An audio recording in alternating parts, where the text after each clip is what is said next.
Sir आवाज नहीं आ रही। आवाज नहीं आ रही। आवाज नहीं आ रही सर, आवाज नहीं आ रही।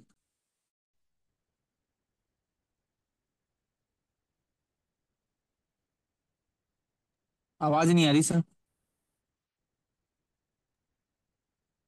अब आ रही है। आ रही, आ रही। अब आ रही है, अब आ रही है।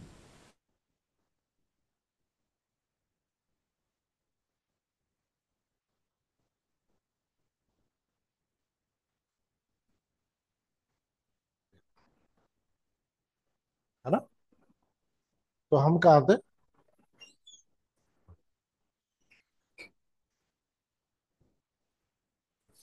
कि हम ये देख रहे थे कि भाई एविडेंस कितने प्रकार का होता है, एविडेंस क्या होता है, फैक्ट क्या होता है। फिर उसके बाद में हमने सेक्शन 5 देखा। 5 में ये कहा कि भाई या तो फैक्टिंग इशू के बारे में या रिलेवेंट फैक्ट के बारे में साक्ष्य दिया जाए। बस यही कहा है सेक्शन 5 में। फैक्ट इन इशू के बारे में कैसे साक्ष्य देंगे, ये कहाँ दे रखा है, सीआरपीसी और सीपीसी। फैक्ट इन इशू के बारे में कहां से एविडेंस देंगे, कैसे देंगे, ये कहां दे रखा, सीआरपीसी और सीपीसी में, जो सेक्शन 101 एविडेंस एक्ट से गवर्न होता है। फिर उसके बाद में कहता है एसमिन पश्चात बाद में दिए गए रिलेवेंट फैक्ट। आगे बात समझ। अब एक बात और समझना कि देखो, सबसे पहले कौन सी होती है मूल विधि।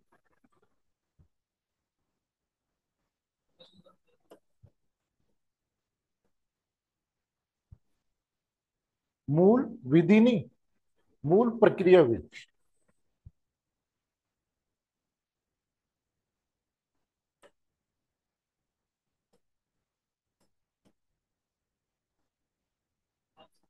है। है ना।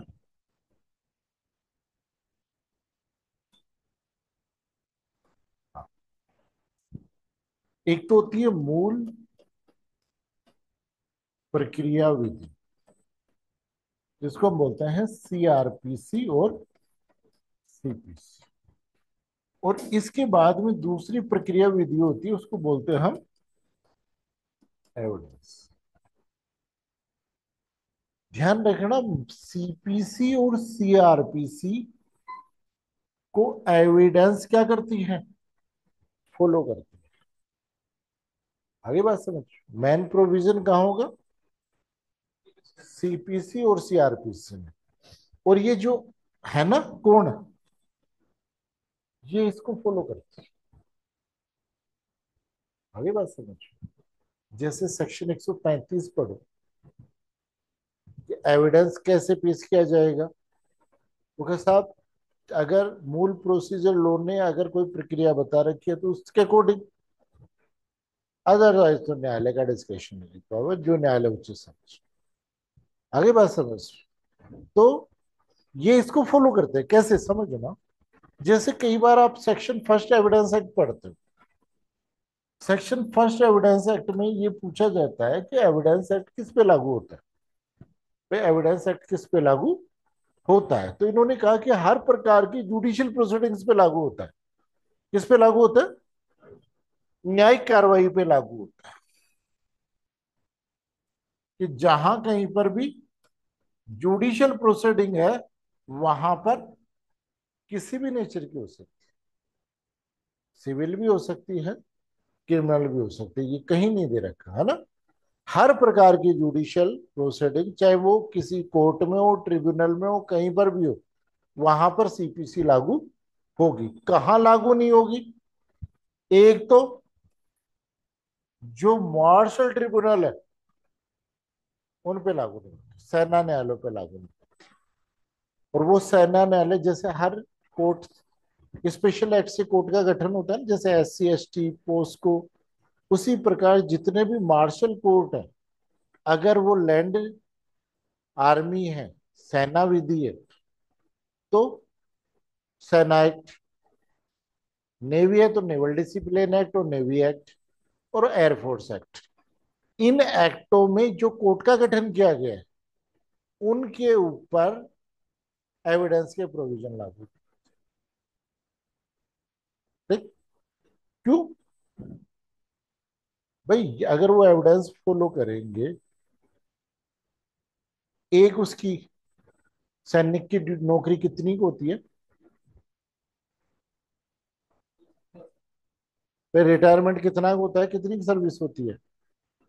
वो जब हम तैयारी कर रहे थे तो मैं और एक मेरा मित्र है धन्नाराम सेरावत, अभी रेलवे में वो लगा हुआ है, मेरा स्टूडेंट भी रहा है, चीफ मैन वो लो ऑफिसर लगा हुआ है ना, या उत्तर रेलवे में। तो ग्वालियर, तो वो कहा कि यार मैं तो, मेरा मित्र है वहां पर, कहाँ पर, ग्वालियर में आर्मी में, उसके यहाँ रुकूंगा। तो कहा ठीक है भाई, हम वहाँ जुडिशियल सर्विस का पेपर देने गए थे। तो वो जब आ गए हम, तो मैंने कहा कैसा रहा। वो कहा यार भाई बेइज्जती कर दी। मैंने कहा कैसे। वो कहा यार तू अभी तक पढ़ ही रहा है, मैं तो 2 साल बाद रिटायरमेंट लेकर के आ रहा हूँ।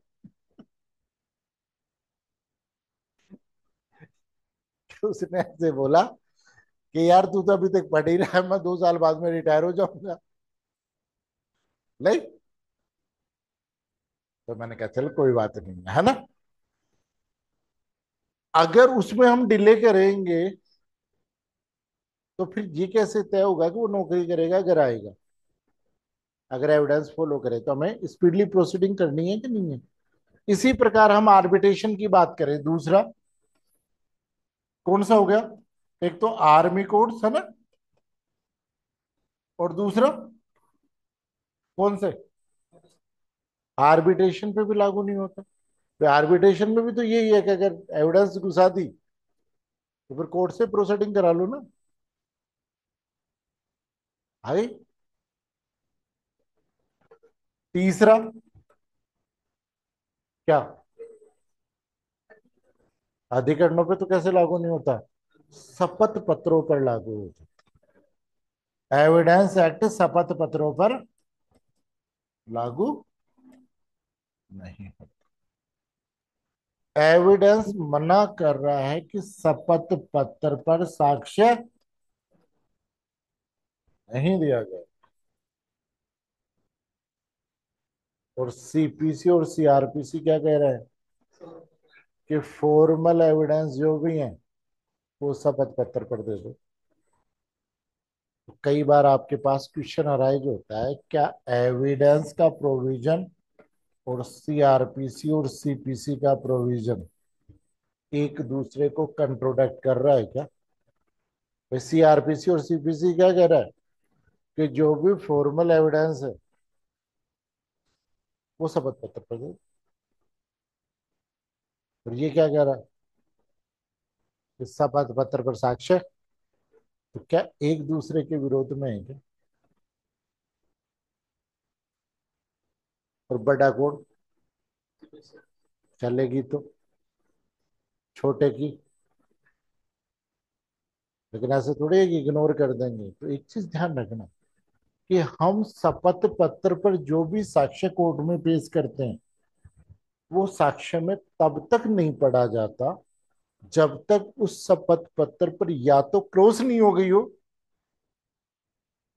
या क्रॉस का अवसर ना दे दिया गया। कोई भी शपथ पत्र साक्ष्य में नहीं पढ़ा जाता। एविडेंस की बात रह गई ना, कब पढ़ा जाएगा। भाई ये कह रहा है पेश कर दो, लेकिन एविडेंस कह रहा है नहीं दोगे। और शपथ पत्र कभी भी साक्ष्य में नहीं आता, पढ़ा जाता। कब पढ़ा जाएगा, जब ऑन ओथ उस शपथ पर या तो क्रॉस एग्जामिनेशन हो गई हो शपथ पत्र पर, या अवसर मिल गया, तभी वो साक्ष्य में पढ़ा जाएगा। बाकी पेश कर दो, मना कौन कर रहा है। तो समझ में आ गया कि ये दोनों एक दूसरे का विरोध नहीं करता। केवल सीआरपीसी सीपीसी ये कहता है कि आप शपथ पत्र पर फॉर्मल साक्ष्य पेश कर सकते हो, लेकिन वो साक्ष्य में एडमिशनेबल तभी होगा कब, या तो शपथ पत्र पर जिस व्यक्ति ने शपथ पत्र पेश किया है उसकी क्रॉस एग्जामिनेशन हो गई हो। एंटी पार्टी के द्वारा, है ना, एडवर्स पार्टी के द्वारा, और या उसे अवसर मिल चुका हो किसके लिए, क्रॉस करने की। अगर ये दो शर्तें पूरी हो रही है तो मामला ठीक है, अदरवाइज नहीं लिया जाएगा। समझ में आ गया? तो ये एक दूसरे के विरोधी नहीं है, बल्कि यही है। इसी प्रकार कौन सा फैक्ट इन इश्यू कैसे पेश होगा, ये कौन बोल रहा है, सीपीसी और सीआरपीसी। और फैक्ट इन इश्यू के बाद में रिलेवेंट फैक्ट कैसे पेश होगा, ये कौन बोल रहा है, एविडेंस। नहीं, अब ये कह रहा है कि भाई आप एक बात बताओ, 6 से लेकर के और 55 में ये बात करते हैं किसकी, सुसंगत। सुसंगत तथ्य कौन सा होता है, जो विवादक तथ्य को या तो साबित करता है या ना साबित करता है। जैसे मैं ये कहूं कि भाई एक्स व्यक्ति ने अपराध किया है और उसे पकड़ने पुलिस आ रही, और अंकित उठ करके निकल जाता है, तो हम क्या प्रजम्पशन करेंगे, क्या अपराध किसने किया है। तो ये चीज ये साबित कर रही है कि अपराध किसने किया है, अंकित ने किया है। लेकिन अंकित ये कहता है कि भाई साहब मेरे को घर अर्जेंट फोन आ गया था, एसएमएस में किसी को ब्लड देना था, मेरा कार्य अचानक और अर्जेंट था। आगे बात समझ में, इसलिए मैं उठ के चला गया था। तो ये तथ्य क्या साबित कर रहा है कि मैंने अपराध नहीं किया। तो वो तथ्य जो विवादक तथ्य को साबित करता है या ना साबित करता है, उसको हम बोलते हैं रिलेवेंट फैक्ट। और रिलेवेंट फैक्ट कहां दे रखे हैं। अब रिलेवेंट फैक्ट कैसे हो सकते हैं, तो सबसे पहले इन्होंने कहा कि वो एक्ट या रीजन के रूप में हो सकते हैं। कैसे हो सकते हैं, एक्ट या रीजन के रूप में हो सकते हैं। तो सेक्शन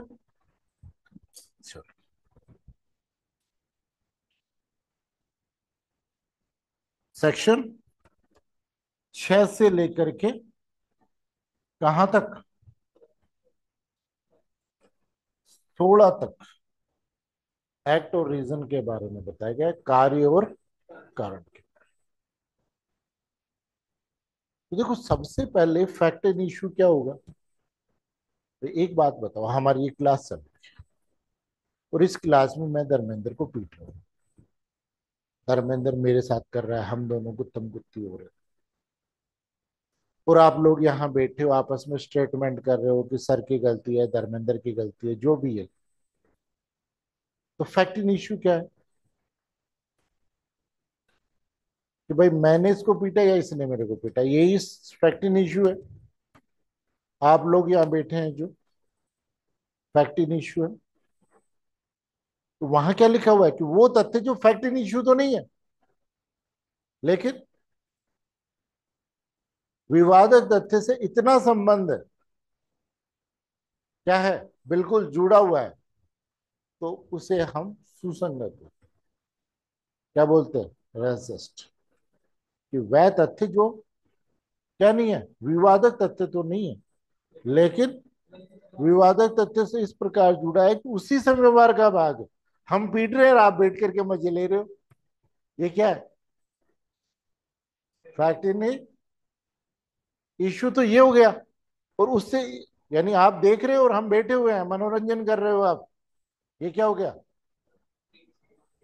एक ही व्यवहार का भाग हो गया, इसलिए सेक्शन 6 में सुसंगत। यानी फैक्ट इन इश्यू के साथ जो भी संव्यवहार में जुड़ी हुई बात है वो क्या है, मैं धर्मेंद्र से बात कर रहा हूं, समव्यवहार क्या है, इसने दूसरी जगह जाकर रिसीवर उठा लिया और हमारी बातें सुन रहा है। तो इसने कुछ नहीं बोला, केवल क्या कर रहा है, समव्यवहार किसके बीच चल रहा है, वो क्या हो गया, समव्यवहार का भाग हो गया। इसको बोलते हैं हम रेसिस्ट। तो पहला कि जो समव्यवहार के यानी फैक्ट इन इश्यू के साथ जुड़ा हुआ है, बराबर का भाई है, उसको हम बोलते हैं रेजिस्टर। आगे बात समझ। तो सबसे पहले सेक्शन 6 में जो फैक्ट इन इश्यू के साथ जुड़ा हुआ है उसको हम बोलते हैं रेजिस्टर। ठीक। अब ये बात हो गई। अगली बात क्या होगी, आप लोग तो एक समव्यवहार का पार्ट हो गए, कल अरविंद सर आते हैं और यहाँ आकर के देखते हैं कि कुर्सी टेबल टूटी हुई है, कैमरा टूटा हुआ है, तो पूछते क्या बात हुई। देखो यहां आया, उन्होंने जो देखा वो परिणाम था किसका, उस समव्यवहार का। हमने आपस में लड़ाई की, उस समव्यवहार का क्या था, परिणाम था कि कैमरा टूट गया, कुर्सी टूट गई, ये सारी चीजें टूट गई, ये क्या हो गया, परिणाम। तो परिणाम उन्होंने देख लिया। ये सेक्शन 7 में सुसंगत। फिर नेक्स्ट क्वेश्चन क्या होगा, अंकित इधर आ, क्या बात हुई थी, क्या बात हुई थी, कारण, घटना का कारण। तो सेक्शन 7 में क्या आएगा, घटना का कारण और परिणाम। घटना का कारण और परिणाम। अब देखो कारण दो प्रकार से हो सकते हैं। एक तो मैं घर से सोच के आया हूं क्या धर्मेंद्र को ठीक करना है, यानी प्री डिसाइडेड कारण होता है। और एक मान लो किसी ने कोई हरकत की और मैंने पीट दिया, है ना, तो क्या होगा, कारण अगर प्री डिसाइडेड है तब तो होगा हेतु, और अगर कारण क्या होगा, प्री डिसाइडेड नहीं है, संयोगवश हो गया, तब इसको हम बोलते हैं पर्सन।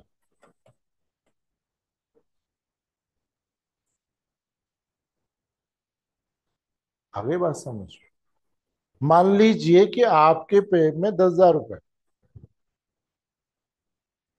आप उधर से निकल रहे हो, मेरे को 8 बजने वाले हैं, बच गए क्या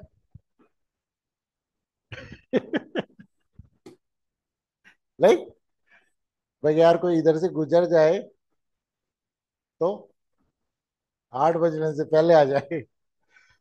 मैंने 7:30 बजे छोड़ा, वहां जाके खड़ा हो गया, आप आए और मैंने आपको लूटा, और आपकी जेब में 10,000 रुपए रखे थे, मैंने ले लिए।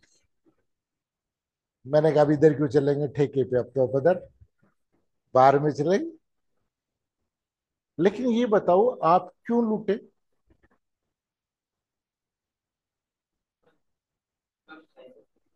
आपके पास 10,000 रुपए थे इसलिए लूटे।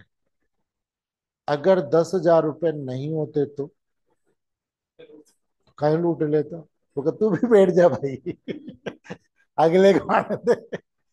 तो आप क्यों लूटे, क्या मेरे को पता था कि आपकी जेब में 10,000 रुपए है, नहीं पता था। मैं तो केवल इंतजार कर रहा था कि व्यवस्था हो जाए 8 बजे से पहले पहले। आप आए, आपकी जेब में 10,000 रुपए थे, इसलिए आप लुट गए, ये क्या हो गया, और मैंने देख लिया हाँ भाई है, ठीक है। जब कारण पहले से डिसाइडेड हो तब तो हेतु कोस, और अदरवाइज पर्सन। अगर संयोगवश हो गया तो क्या होता है, तीसरी चीज आती है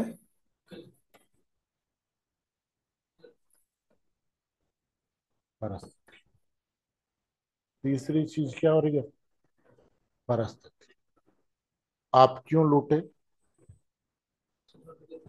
है भाई, वो जगह सुनसान थी, मार्केट में मैं लूट लेता क्या, सुनसान परिस्थितियां थी, इसलिए उन्होंने लूटने का मेरे को क्या किया, मौका दिया। तो तीन चीजें। देखो जैसे जैसे हम आगे बढ़ेंगे, सेक्शन 6 में क्या था? घटना के साथ वाला ही काम। फिर दूसरा घटना के आस पास का, कि भाई कारण क्या हुआ, परिणाम क्या हुआ, परिस्थितियां क्या थी, आगे बात समझ में। इन सब ने सब क्या किया? मौका दिया। वो सारे के सारे सेक्शन 7 में से कारण, परिणाम और परिस्थिति। फिर इसके बाद और थोड़ा आगे जाएंगे, हेतुक नहीं, हेतुक तो कारण होता है। हेतु मोटिव, तैयारी और पूर्व और पश्चात का आचरण।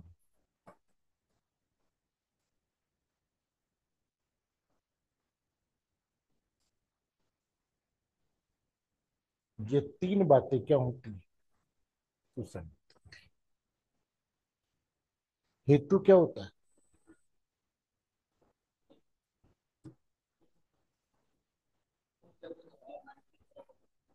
मन की गहराई का भाव होता है।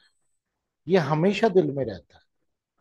मान लीजिए कि मेरे को मैंने अनवर को कुछ कह दिया, और अनवर के मन में आ गई कि अब तू सर को सबक सिखा के रहो। आगे बात समझ। अभी तो ये कुछ नहीं कर पाया, लेकिन जब भी मेरी कहीं पे चर्चा चलेगी, कोई भी मेरा नाम लेगा, इसके मन का भाव जागृत हो जाएगा। इसको बोलते हैं मोटिव। ध्यान रखना, जितनी भी सरकमस्टेंशियल एविडेंस हैं, उनके यूनिवर्सिटी की स्टार्टिंग मोटिव से होती है। कि जैसे मान लो कोई लाश मिली है, तो इन्वेस्टिगेशन स्टार्ट करने का पहला क्राइटेरिया यही होता है कि ये मर गया, इसके मरने से किसको फायदा था। तो भाई कोई व्यक्ति इसको क्यों मारेगा, ये मोटिव होता है। जैसे मान लो ए बी को ब्लैकमेल कर रहा है, तो मोटिव आगे। वो नीले ड्रम में क्यों डाला गया? कि भाई वो दोनों प्यार कर रहे थे, वो डिस्टर्ब कर रहा था। तो मोटिव, समझ गए? अब जब भी उसका नाम आता होगा, यार ये डिस्टर्ब करता है, नहीं, पर नीले ड्रम में वो एक दिन में थोड़ी गया होगा, यार देखे जब ये डिस्टर्ब कर देता है। तो मोटिव क्या है? मन की गहराई का। इंटेंशन अलग चीज होती है। इंटेंशन अपराध करने की मानसिक स्थिति होती है, और मोटिव क्या होता है? मन की गहराई का भाव होता है। जैसे मान लो सपोज करा, अनवर को मेरे से बदला लेना है किसी बात को लेकर। तो अनवर सोच रहा है कि ठीक है, अब शाम का टाइम है, इनकी गाड़ी के टायर में सोया जुबाता जाता हूं, घूमने दो। तो इसने क्या किया? रिश्ती कारित की। मन में क्या था? बदला लेना है। और काम क्या किया? अपराध क्या किया है? रिश्ती कारित की। अगर दो आदमी बुला करके हाथ पैर तोड़वा देता हूँ, भाई से बात करके सलटवा देता हूँ, तो ये अपराध का मैंसरिया होता है, हास्य होता है। और मन की गहराई का भाव होता है बदला लेना। तो हेतु क्या होती है? मन की गहराई का भाव।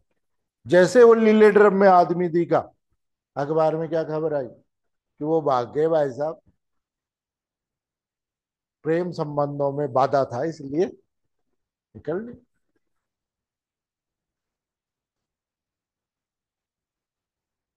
आगे बात समझ। इसको बोलते हैं हम क्या? मोटिव। ठीक।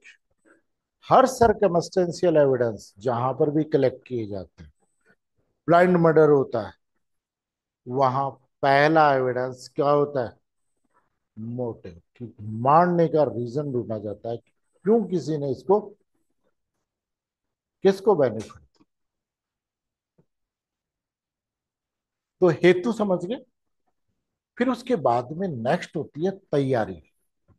तैयारी क्या है? प्रिपरेशन। वे कोई भी अपराध होता है, जैसे बम ब्लास्ट, तो बम ब्लास्ट से पहले आरडीएक्स कहाँ से आई, उसको तैयार करने का मटेरियल कैसे आया, ये सब चीजों के लिए पूछताछ होती है कि नहीं होती। तो किसी भी अपराध को साबित करने के लिए उसकी तैयारी, जैसे मान लीजिए कि किसी व्यक्ति ने विल बनाई कि नहीं बनाई, और ये साबित किया जाता है कि इससे पहले भी 4-5 आदमियों से मिला था और उनसे चर्चा की थी कि भाई मेरे लिए विल तैयार कर दो, और इसने कई परफॉर्म में पहले भी बनवाए थे। तैयारी से क्या साबित हो रहा था कि यार ये विल उसी की है, क्योंकि ये पहले से क्या कर रहा था, विल तैयार कर रहा था। इसको बोलते हैं हम क्या, प्रिपरेशन या तैयारी, अपराध करने से पहले की तैयारी। कई बार हम अपराध को नहीं मिलना रहे तो हम कहां से ढूंढते हैं, बम ब्लास्ट हुआ तो बम ब्लास्ट हुआ तो यार ये आरडीएक्स कहाँ से है, इसमें डालने वाला सामान कहाँ से है, तो हम उन चीजों को आइडेंटिफाई करते हैं। कौन आया था, किसके पास लेने आया था, नहीं। कई बार कोई शर्ट से आदमी पकड़ लिया, ये शर्ट वहां से खरीद के लाया था, रस्सी वहां से खरीद करके लाया था। तो तैयारी के आधार पर क्या हो सकता है, सुसंगत होता है। तैयारी साबित करती है कि इसने अपराध किया, किसको, फैक्ट इन इशू। जैसे मैं आपको बताऊं, जब हम, मैंने कई बार क्लास में चर्चा की कि जब हम 10वीं क्लास में पढ़ते थे, तब की बात था, हमारे गांव में 8वीं तक स्कूल थे। 10वीं 9वीं 10वीं के लिए हमें गांव से कोई 5-6 किलोमीटर दूसरा गांव था, वहां पे पढ़ने जाना पड़ता था।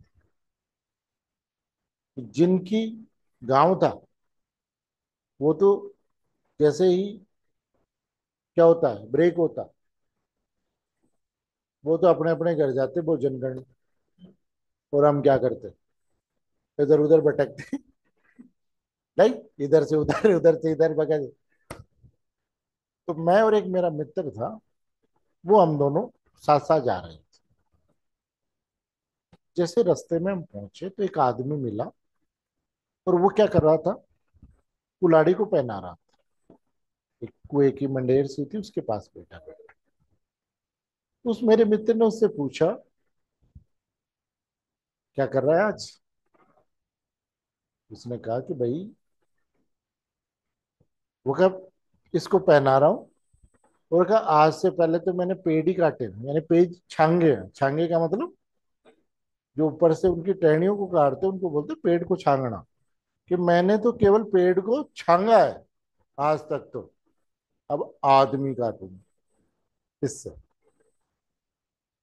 पहना रहा।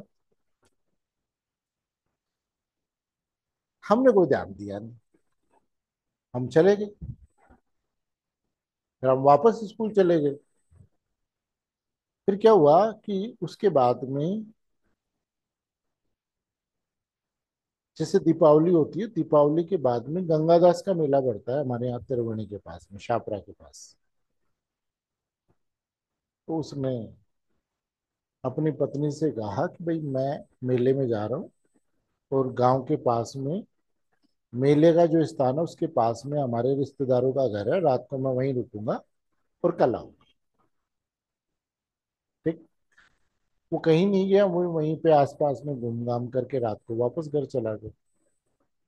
तो घर गया तो उसकी पत्नी और उसके साथ में कोई पुरुष सो रहा था। तो उसने उस कुल्हाड़ी से दोनों को काट दिया।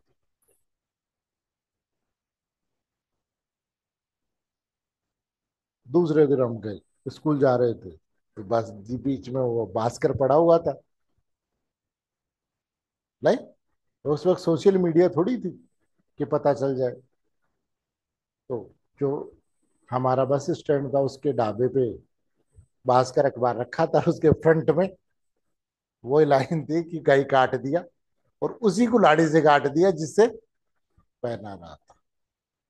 तो अगर हमसे पूछा जाता, तो वो हमारा एविडेंस किसके रूप में, कि भाई उस दिन कह रहा था और तैयारी कर रहा था, वो किसके रूप में, प्रिपरेशन के रूप में।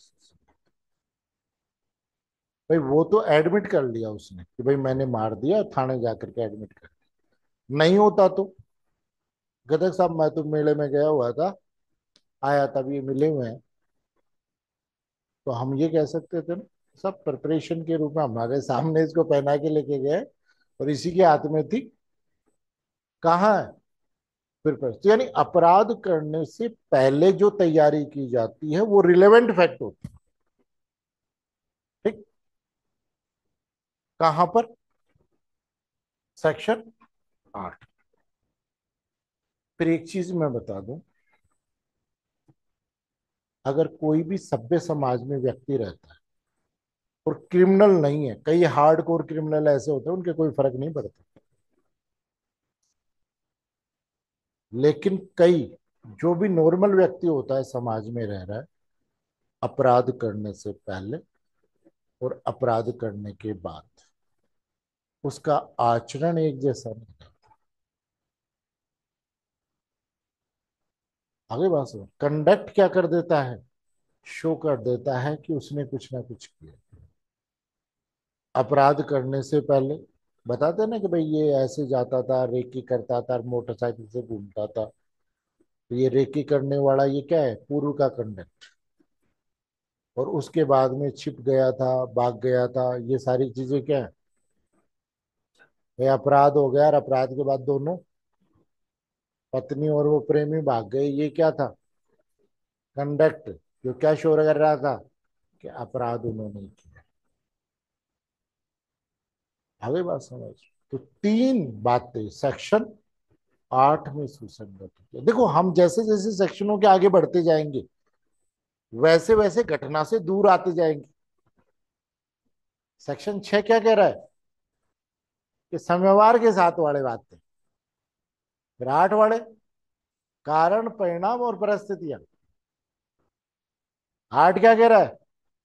हेतु, तैयारी और पूर्व और पश्चात का। ठीक। फिर सेक्शन 9 बात करते हैं किसको? कि भाई कोई तथ्य किसी बात को एक्सप्लेन कर रहा है या इंट्रो कर रहा है। भाई किसी तथ्य को क्या कर रहा है? एक्सप्लेन कर रहा है या इंट्रो कर रहा है, सुसंगत तथ्य। मैंने ये कहा कि भाई जिसने अपराध किया उसको पकड़ने पुलिस आ रही है, अंकित उठ के गया। सेक्शन 8 में इसका कंडक्ट शो कर रहा है। अब ये अपने कंडक्ट का एक्सप्लेनेशन दे रहा है कि भाई हमारे घर गांव से कोई आया था, बीमार था, उसको ब्लड की जरूरत थी, ब्लड देने गया था। तो उस बात को जो एक्सप्लेन कर रहा है क्या है? सुसंगत। या इसके बारे में हमने कोई अनुमान इंगित किया, उसका समर्थन या खंडन कर रहा है कोई तथ्य, तो वो क्या है? सुसंगत। तीसरा, कि किसी, देखो एक बात बताओ, मैंने धर्मेंद्र को सपोज किया पीटा, तो ये धर्मेंद्र या लूटा, तो ये क्या लिखाएगा? मेरा नाम लिखेगा कि नहीं? क्यों? जानता है। और कोई बाहर अननोन पर्सन ले गया तो ये कहेगा कि साहब अज्ञात व्यक्ति कर गया। पूछता है पहचान लोगे? वो कहा साहब पहचान लूंगा। तो जैसे ही अभियुक्त मिलता है तो इससे आइडेंटिफाई करवाएंगे कि नहीं कि ये वही आदमी है कि जो आपसे लूट करके लेके गया था। या चोरी के मामलों में आपकी चैन चोरी हो गई, पुलिस ने किसी व्यक्ति से जब्त किया, तो आपसे दिखा करके कंफर्म तो करेगी कि चैन आपकी है कि नहीं है। तो कोई भी तथ्य या तो व्यक्ति की या वस्तु की, क्या जहां पर आइडेंटिफिकेशन जरूरी है वहां आइडेंटिफिकेशन करते हैं, वो सुसंगत होता है। यानी आइडेंटिफिकेशन परेड कहाँ सुसंगत होती है? सेक्शन 9 में, है ना। फिर तीसरा, कि समय और स्थान, जब और जहां कोई घटना होती है उसको बताने वाले तथ्य क्या होते हैं? सुसंगत होते हैं। कहां पर? सेक्शन 9 में। अभी अपन ने क्या पढ़ा था सीपीसी में? कि मैंने आपको 10,000 रुपए दिए। क्यों दिए? उन व्यक्तियों के बीच का संबंध। क्यों दिए? कि हम एक दूसरे को जानते हैं, पड़ोसी हैं, इतने दिन से परिचित है, इसलिए मैंने 10,000 रुपये आपको क्या की? उदाहरण। तो उन व्यक्तियों के बीच का संबंध जिन्होंने समव्यवहार किया, कहां पर? सेक्शन 9 में सुसंगत होते हैं। कितनी बातें? 5 बातें। पहला, जो किसी तथ्य का स्पष्टीकरण करते हैं या पुनर्स्थापन करते हैं, इंट्रो करते हैं, है ना। दूसरा, इंगित अनुमान का समर्थन करते हैं या खंडन करते हैं। ठीक। तीसरा, व्यक्ति और वस्तु की जहां पहचान आवश्यक है वहां पहचान, जब और जहां, वह स्थान और समय और स्थान, जब और जहां घटना घटित हुई है बताने वाले तथ्य सुसंगत होते हैं। और उन व्यक्तियों के बीच का संबंध जिन्होंने संव्यवहार किया सेक्शन 9 में सुसंगत होते हैं। समझ गए? तो 5 चीजें क्या हो गई। अब देखो, जितने आगे जाएंगे उतने घटना से हम दूर जाते जा रहे हैं। ठीक। तो ये कहां पर, सेक्शन 9 में कितनी बातें? 5 बातें सुसंगत है कार्य और कारण के। ठीक। उसके बाद आते हैं सेक्शन 10। ये मानसिक स्थिति की बात करता है। क्या बात करता है? षड्यंत्र के पक्षकारों के बारे में बात करता है। तो मेरा मन ये है कि भाई बैंक लूटा जाए। क्या किया जाए?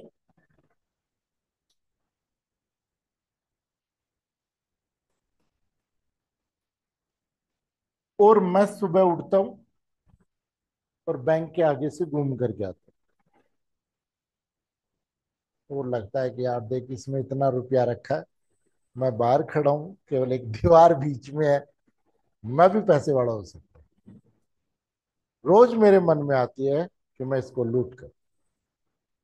क्या अपराध है? कोई अपराध नहीं। तो मेरे मन की बात जब तक मेरे मन में है तब तक कोई दिक्कत नहीं। लेकिन मेरे मन की बात मेरे मन से बाहर निकल गई, और पहली बार मैंने किसको कहा? धर्मेंद्र को कहा कि धर्मेंद्र बैंक लूटते यार, मैं रोज सुबह देखता हूँ, केवल एक दीवार का फर्क है अपने में और घने सारे रुपयों के बीच में। बता, एक आदमी बंदूक लेकर के बैठा रहता है, बस उसको सुंघाया और तोड़ करके रपड़, पैसे वाले हो सकते। तो कैसे? बस सारा ऐसे नहीं होता, पूरी प्लानिंग होती है। 5-7 आदमी, बंदूक है, ये सब चाहिए। तो ठीक है, कर व्यवस्था। इसने अपने मित्र को चिट्ठी लिखी कि भाई ऐसे मैं और मेरे सर हैं, बैंक लूटना चाहते हैं, बता क्या करना है। तू कुछ आदमी और गोला बारूद और लेकर आ जा, बैग बड़े बड़े। वो कहता है ठीक। फिर उस आदमी ने किसी और को फोन मिलाया कि भाई बंदूक बंदूक है, वो कहा है 5-7 आदमी आ जाओ। नहीं। फिर उन 5-7 आदमियों में से एक व्यक्ति चिट्ठी लिखता है अपने बीबी को कि अपने दिन के दुख के दिन गए कि जयपुर में ये 2 आदमी है, इन्होंने ये प्लान बनाया है, इन्होंने हमारे बॉस को कहा है, हमारे बॉस के साथ हम सारे मिल करके जा रहे हैं। और वो चिट्ठी पुलिस के हाथ लग गई। उस चिट्ठी से क्या साबित हो रहा है? पहली बात तो ये कि षड्यंत्र का अस्तित्व, और दूसरा, उस षड्यंत्र के पक्षकार कौन कौन है। ये 2 बातें साबित हो रही कि उस षड्यंत्र में कौन कौन शामिल। जिस आदमी ने चिट्ठी लिखा है वो मेरे को नहीं जानता। जरूरी नहीं है कि जिस आदमी ने कही है वो मेरे को जानता हो। धर्मेंद्र को भी नहीं जानता, लेकिन उसने फोन किया कि यार ऐसे ऐसे 2 आदमी हैं जयपुर में, इनके ये नाम है। तो पहली बार मन में किसी बात की षड्यंत्र के लिए कही गई, की गई या लिखी गई कोई भी बात, 2 बातें साबित करने में, क्या? षड्यंत्र का अस्तित्व, और षड्यंत्र के पक्षकार साबित करने में क्या होती है? सुसंगति। समझ गए? तो सेक्शन 6 में क्या था? Race justice. ये एविडेंस पूरी नहीं हो रही है, केवल वो तैयार हो रही है, इसके केस लो, बाकी बहुत कुछ बाकी है। वो हम किसके साथ, ये लगे कि एविडेंस तो 5-7 दिन में, 5-7 दिन में केवल हम क्या करेंगे, क्योंकि एविडेंस यहाँ से क्वेश्चन, वो बड़ा क्वेश्चन पोर्शन है किसमें, 36 का 100 क्वेश्चन के आसपास आते हैं जेएलओ के अंतर्गत, थर्ड पेपर के अंतर्गत। एविडेंस पूरा है तो कहने का मतलब 50 नंबर कब आए उसके लिए पढ़ेंगे। ये तो हम क्या कर रहे हैं, केवल एक आउटलाइन बना रहे हैं जिससे ये समझ में आ जाए कि एविडेंस में हम पढ़ेंगे क्या, है ना। सेक्शन 6 में रजिस्ट है, समझ गए, एक ही समवार का भाग। 7 में क्या है, कारण परिणाम और परिस्थितियां। कारण अगर बाय चांस है तो पर्सन, और प्री डिसाइडेड है तो हेतुक। सेक्शन 8 में हेतु, तैयारी और पूर्व और पश्चात का कंडक्ट। सेक्शन 9 में 5 बातें हैं जो किसी तथ्य को क्या कर रहे हैं, एक्सप्लेन कर रहे हैं या इंट्रो कर रहे हैं, इंगित अनुमान का समर्थन कर रहे हैं या खंडन कर रहे हैं, व्यक्ति या वस्तु के आइडेंटिफिकेशन कर रहे हैं, वह समय और स्थान जब और जहां घटना हुई है तय कर रहे हैं, और उन व्यक्तियों के बीच का समव्यवहार संबंध जिन्होंने समव्यवहार किया। ये बातें करने वाले तथ्य कहां, सेक्शन 9 में सूचित। सेक्शन 10 में किसकी बात कर रहे हैं, षड्यंत्र। जब तक मन में कोई दिक्कत नहीं, उसके बाद में कही गई, की गई या लिखी गई कोई भी बात दो चीजें साबित करने में षड्यंत्र के पक्षकार और षड्यंत्र के अस्तित्व साबित करने में क्या होती है, सुसंगत। उसके बाद में सेक्शन 11, ये अपन कल करेंगे, ये अपन कल करेंगे।